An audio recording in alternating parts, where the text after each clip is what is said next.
ಎಲ್ಲರ ಸಹಕಾರದಿಂದ ದಾನಿಗಳ ಸಹಕಾರದಿಂದ ಇಂಥ ಒಂದು ಒಳ್ಳೆಯ ಕೆಲಸ ಆಗಿದೆ. ಶೈಕ್ಷಣಿಕ ಮತ್ತು ವೈದ್ಯಕೀಯ ಕ್ಷೇತ್ರದಲ್ಲಿ ಸೇವೆಯನ್ನು ಈ ಟ್ರಸ್ಟ್ ಮಾಡುತ್ತೆ ಮುಂದಿನ ದಿನ.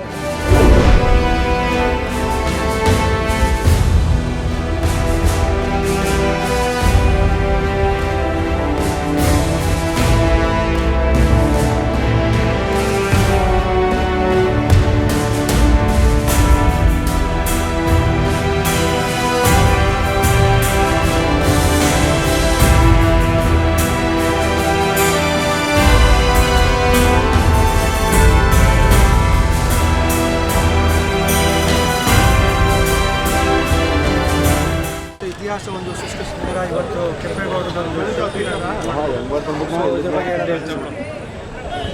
ಬಹುಶಃ ಪೂರ್ವಜನ್ಮದ ಪುಣ್ಯ ಇಂಥದ್ದೊಂದು ಕೆಲಸವನ್ನು ನಮ್ಮ ಸಮುದಾಯ ಮತ್ತು ನಮ್ಮ ಕೆಂಪೇಗೌಡ ಸಮಿತಿಯವರು ನನ್ನನ್ನು ಅಧ್ಯಕ್ಷನ್ ಮಾಡಿ ಜವಾಬ್ದಾರಿ ಕೊಟ್ಟರು.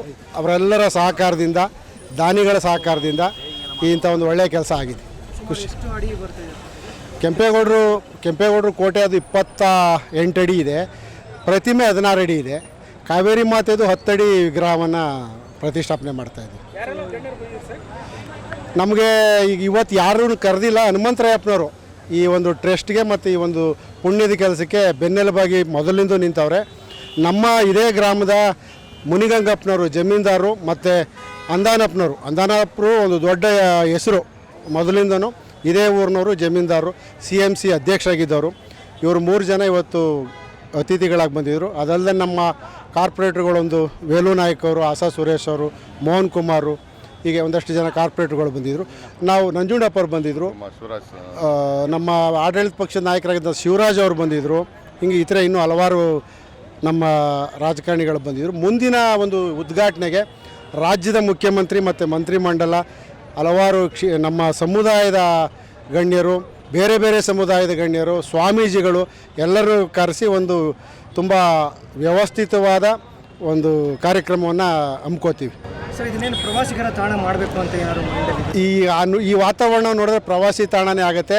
ಅಲ್ಲಿ ರಾಜ್ಕುಮಾರ್ ಸಮಾಧಿ ಮತ್ತು ಪುನೀತ್ ಸಮಾಧಿ, ಅಂಬರೀಷ್ ಸರ್ ಇದ್ದಾರೆ. ನೋಡೋಕೆ ಬಂದವರು ಇಲ್ಲಿ ಬರುವಂಥ ಒಂದು ಕೆಲಸ ಆಗುತ್ತೆ. ಮುಂದಿನ ಈ ಸರ್ಕಲ್ನೂ ಸಹ ಇನ್ನೂ ದೊಡ್ಡದು ಮಾಡ್ತೀವಿ. ಇದೊಂದು ಪ್ರವಾಸಿ ತಾಣ ಥರನೇ ಆಗುತ್ತೆ, ಆಗಬೇಕು. ನಾವು ರಾಜ್ಕುಮಾರ್ ಅವರು, ಪುನೀತ್ ರಾಜ್ಕುಮಾರ್ ಅವ್ರನ್ನ ನೋಡ್ಲಿಕ್ಕೆ ಜನ ಬರ್ತಾರಲ್ಲ, ಕೆಂಪೇಗೌಡರನ್ನು ನೋಡಬೇಕು, ಕೆಂಪೇಗೌಡರನ್ನ ನೆನೆಸ್ಕೋಬೇಕು. ಅವ್ರ ಇತಿಹಾಸವನ್ನು ನಮ್ಮ ಮುಂದಿನ ಪೀಳಿಗೆಗೆ, ಕೆಂಪೇಗೌಡರು ಯಾರು, ಅವರು ಈ ರಾಜ್ಯಕ್ಕೆ, ಈ ಬೆಂಗಳೂರು ಕೊಟ್ಟಂಥ ಕೊಡುಗೆ ಏನು, ಯಾಕೆ ನಾವು ಅವ್ರನ್ನ ಈ ಮಟ್ಟಕ್ಕೆ ಪೂಜಿಸ್ತಾ ಇದ್ದೀವಿ ದೇವಸ್ಥಾನ ಅಂತ ಅನ್ನೋದನ್ನು ನಮ್ಮ ಮುಂದಿನ ಪೀಳಿಗೆಗೆ ಮನವರಿಕೆ ಆಗಬೇಕು.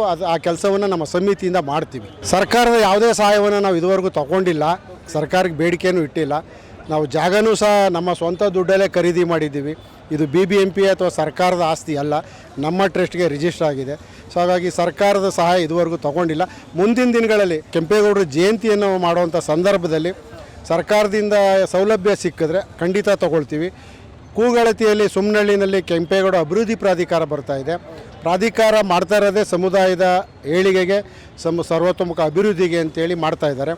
ಆ ಒಂದು ಪ್ರಾಧಿಕಾರದ ನೆರವನ್ನು ತಗೊಂಡು ನಮ್ಮ ಲಗ್ಗೆರೆಯ ಸುಮಾರು 16 ವಾರ್ಡ್ಗಳಲ್ಲಿ ಇರ್ತಕ್ಕಂಥ ಮಕ್ಕಳಿಗಿರ್ಬೋದು, ಶೈಕ್ಷಣಿಕ ಮತ್ತು ವೈದ್ಯಕೀಯ ಕ್ಷೇತ್ರದಲ್ಲಿ ಸೇವೆಯನ್ನು ಈ ಟ್ರಸ್ಟ್ ಮಾಡುತ್ತೆ ಮುಂದಿನ ದಿನಗಳಲ್ಲಿ.